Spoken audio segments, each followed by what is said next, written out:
Welcome back, students. In the second part of the video, we will discuss about equal chords and their distances from the center. So, as you know that circles have infinitely many chords. So, let us discuss the theorem. Theorem number 10.6, that is equal chords of a circle are equidistant from the center. So remember that equal chords of a circle are कि जो हमारे पास suppose this is a circle, ठीक है, यहाँ पे एक हम यहाँ पे एक कॉर्ड ड्रॉ कर देते हैं A B and this is the कोड सी डी, ठीक है. Suppose these two chords are equal. Okay, तो सेंटर से जितना डिस्टेंस इस कोड का है और जितना डिस्टेंस इस कोड का है, तो ये दोनों डिस्टेंस क्या होंगे? इक्वल. Remember this. तो इसका हमने प्रूफ नहीं करना, जस्ट आपने ये ध्यान रखना है कि अगर हमारे पास टू इक्वल कोड्स हैं और उनका जो सेंटर से डिस्टेंस होगा दोनों कोड्स तक, वो क्या होगा? Equal. Clear?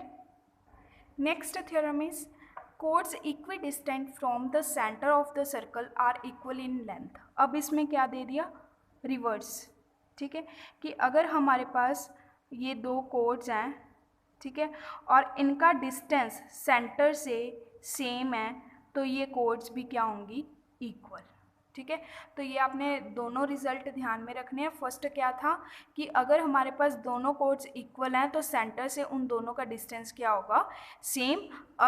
And second one is अगर सेंटर से इनका डिस्टेंस सेम है तो ये दोनों कोड्स क्या होंगी? Equal. Now let us discuss the example. Example number 2. If two intersecting chords of a circle make equal angles with the diameter passing through their point of intersection, prove that chords are equal. अब इसमें क्या दिया है कि दो intersecting chords हैं हमारे पास, जैसे ये AB कोड है एंड CD कोड है, ये दोनों एक दूसरे को इंटरसेक्ट कर रही हैं, ठीक है. Make equal angles with the diameter, और डायमीटर के साथ दोनों इक्वल एंगल्स बना रही हैं. So this is the diameter and diameter के साथ ये वाला एंगल दोनों का क्या है? इक्वल. ठीक है. Passing through the their point of intersection, जो ये इस पॉइंट में से पास कर रही हैं. तो अब हमने प्रूफ क्या करना है कि जो ए बी कोड है और सी डी कोड है ये दोनों क्या होंगी? Equal. Clear? So first of all, as you see that firstly we draw here a line perpendicular to AB. ठीक है, हम यहाँ सेंटर से एक OL ड्रॉ कर लेते हैं जो AB पे परपेंडिकुलर है, और OM ड्रॉ कर लेते हैं जो CD पे परपेंडिकुलर है. ठीक है, तो अब हमें पता है कि जो एंगल LOE है, ठीक है, LOE ये एंगल किसके इक्वल होगा? LOE एंगल किसके इक्वल होगा? So let us take. तो देखो कि अगर हमारे पास ये वाला एंगल 90 का है तो ये भी एंगल 90 का होगा. ठीक है, तो ये वाला एंगल हमारे पास 90 का है, तो हमने क्या फाइंड आउट करना है? LOE. ओके, सो हमें पता है ये ट्रायंगल बन रही है, ट्रायंगल के सभी एंगल्स का सम कितना होता है? 180 डिग्री. तो 180 डिग्री में से ये दोनों एंगल माइनस कर देंगे तो हमारे पास ये वाला एंगल आ जाएगा. ठीक है, तो LOE हम कैसे फाइंड आउट करेंगे? 180 माइनस 90 माइनस ये वाला एंगल कौन सा है हमारे पास? LEO. Angle LEO. ओके, तो 180 minus 90 answer is 90 minus angle LEO. Clear? Next is now according to angle sum property हमने ये फाइंड आउट कर लिया. अब हमें ये गिवन है कि जो LEO एंगल है वो किसके इक्वल है? MEO के. ठीक है,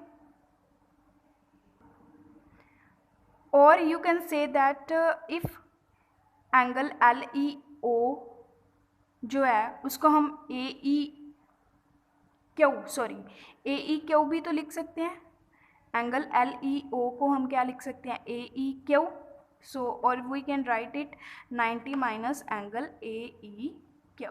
ओके, तो अब AEQ हमारे पास किसके इक्वल है? 90 माइनस एंगल DEQ के, और DEQ को हम क्या लिख सकते हैं? DEQ को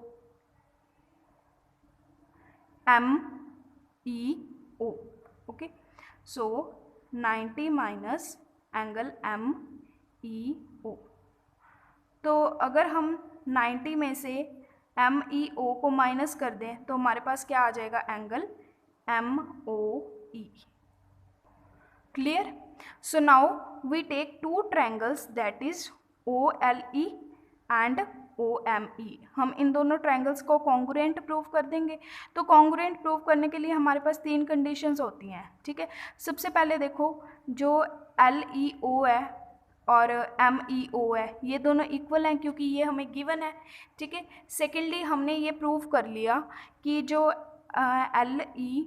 LOE एंगल है, LOE angle is equal to MOE। अभी हमने यहीं पे प्रूफ किया ना कि जो LOE एंगल है वो MOE के इक्वल है, ठीक है। तो अभी हमने ये प्रूफ किया है। और देखो थर्ड कंडीशन क्या है, EO दोनों में कॉमन आ रही है, ठीक है।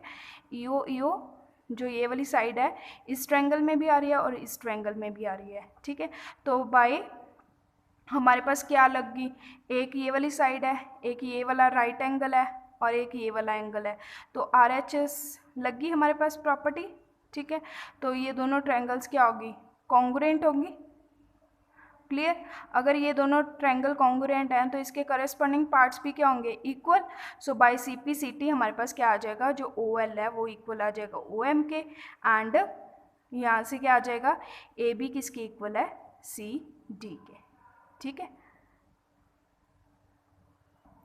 Next we will discuss about angle subtended by an arc of a circle.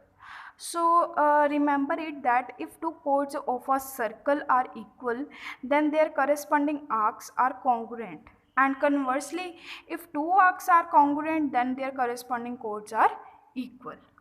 Now let us discuss the next theorem. The angle subtended by an arc at the center is double the angle subtended by any point on remaining part of the circle, ठीक है। अब इसमें क्या है कि an angle subtended by an arc at the center, जो हमारे पास centre से बन रहा है, मतलब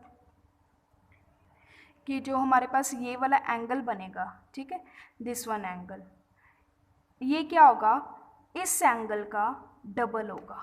ये चीज़ हमने प्रूव करनी है, ठीक है। जो ये वाला एंगल बनेगा वो इस एंगल का क्या होगा, डबल। तो हमने ये प्रूव करना है। So let us prove. First of all we take in triangle OAQ। OAQ सबसे पहले हम ये वाली ट्रायंगल ले रहे हैं, ठीक है। जो OA है वो किसके इक्वल है, हमारे पास OQ के, क्योंकि दोनों रेडियस हैं, radii of the same circle, ठीक है। एक ही सर्कल के रेडियस हैं तो दोनों इक्वल होंगे। Next is angle OAQ is equal to OQA। जो हमारे पास OAQ होगा, ये वाला जो एंगल होगा वो किसके इक्वल होगा, OQA के, ये वाले एंगल के, ठीक है। ये क्यों होगा, क्योंकि अगर हमारे पास सपोज ये ट्रायंगल बन रही है, ठीक है, अगर ये दोनों साइड्स इक्वल हैं तो इसके बेस एंगल्स भी इक्वल होंगे। क्लियर? यहाँ से हमारे पास क्या आ गया कि जो एंगल BOQ है वो किसके इक्वल होगा, डबल ऑफ एंगल OAQ के। जो BOQ है, ये वाला जो एंगल होगा वो किसके इक्वल होगा, डबल ऑफ 2OAQ।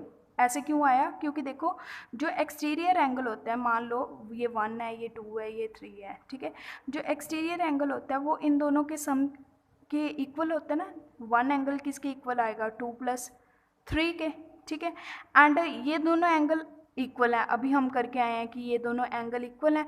तो यहाँ पे मैं क्या लिख सकती हूँ, 3 की जगह पे एंगल 2, ठीक है। तो एंगल 1 किसके इक्वल आ गया, 2 ऑफ एंगल 2।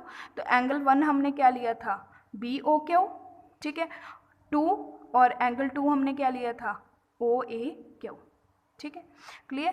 तो इसीलिए एंगल जो BOQ होगा वो किसके इक्वल होगा, 2 times angle OAQ। Okay, therefore similarly जो एंगल BOP होगा वो भी किसके होगा, इक्वल होगा, 2 टाइम्स एंगल OAP के।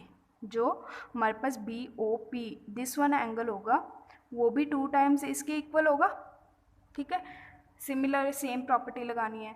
तो सपोज ये हमारे पास, इसको ले लो फर्स्ट इक्वेशन, इसको ले लेंगे हम सेकेंड इक्वेशन, दोनों को हम क्या कर देंगे ऐड।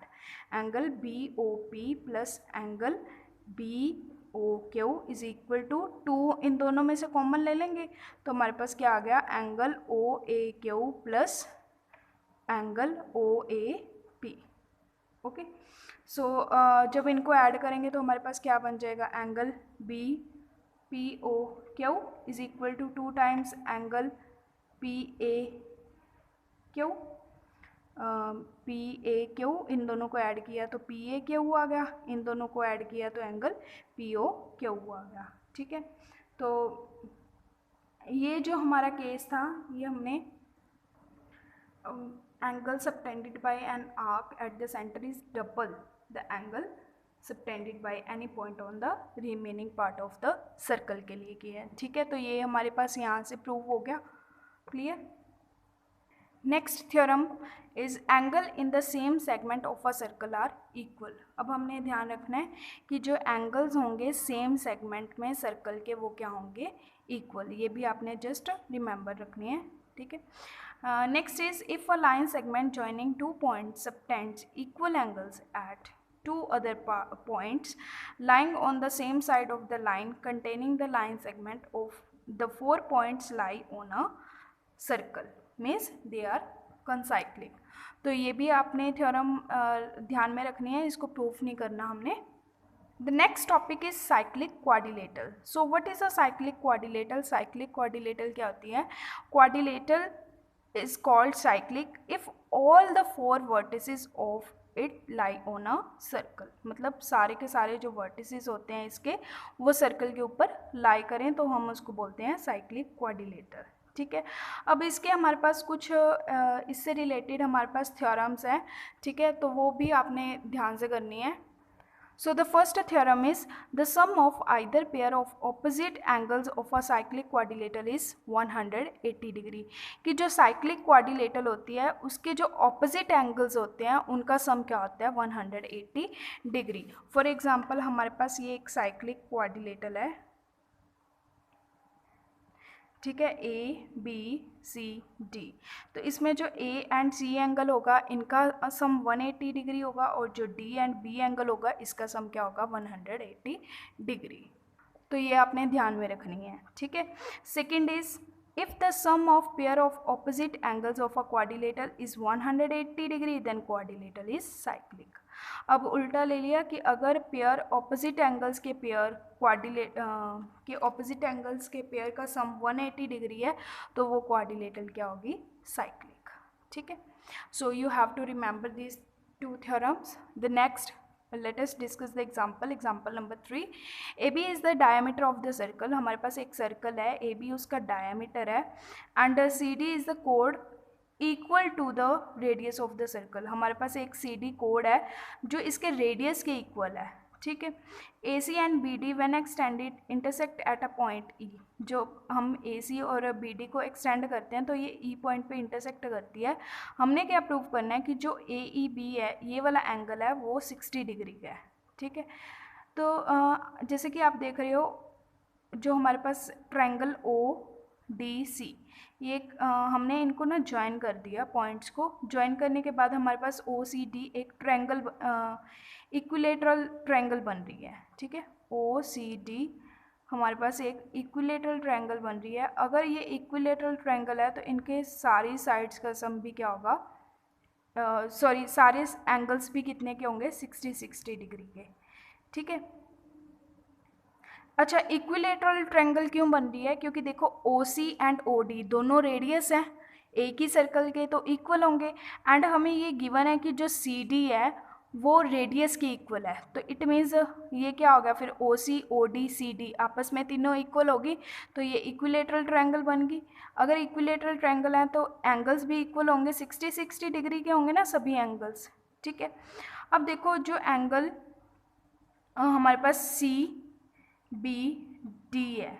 ठीक है, जो CBD एंगल है वो हाफ होगा एंगल COD का जो सी बी डी एंगल है, ये वाला जो एंगल है वो इसका क्या होगा, हाफ, ठीक है, जो अभी हमें पीछे थ्योरम करके आए हैं। देयरफॉर जो एंगल सी बी डी होगा वो हमारे पास क्या होगा, 30 डिग्री का, क्योंकि ये 60 है तो ये हमारे पास क्या होगा, 30 डिग्री का, ठीक है। ऑल्सो जो एंगल ए सी बी है, जो ये वाला एंगल है वो कितने का बन रहा है, 90 डिग्री का। ये आपको क्लियर है ना 90 का क्यों बन रहा है, ठीक है। तो नेक्स्ट फिर यहाँ से हम क्या फाइंड आउट कर लेंगे, B C E angle find out कर लेंगे, क्योंकि ये स्ट्रेट लाइन बन रही है, ठीक है। तो अगर स्ट्रेट लाइन 180 का बन रहा है तो 180 में से ये अगर हम ए सी बी एंगल माइनस कर देंगे, ठीक है, तो हमारे पास एंगल बी सी ई आ जाएगा। तो ये हमारे पास 90 का है तो ये भी कितना आ गया, 90 डिग्री, ठीक है। तो angle C E B is equal to 90 minus 60 30, 90 में से 30 माइनस कर देंगे तो हमारे पास ये कितने का आ गया, 60 का। इट मीन्स जो एंगल ए ई बी है वो भी कितना है हमारे पास, 60 degree. Clear. Now the next example is in this figure A B C D is a cyclic quadrilateral. ये हमें एक साइक्लिक क्वाड्रिलेटरल गिवन है। ए सी एंड जो बी डी है वो क्या है हमारे पास, डायगोनल्स, ठीक है। इफ़ डी बी सी, अगर हमारे पास ये वाला एंगल 55 डिग्री का है and B A C angle हमारे पास 45 का है, ये हमारे पास 55 है और ये वाला 45 डिग्री का है, तो हमने बी सी डी ये वाला एंगल फाइंड आउट करना है, ठीक है।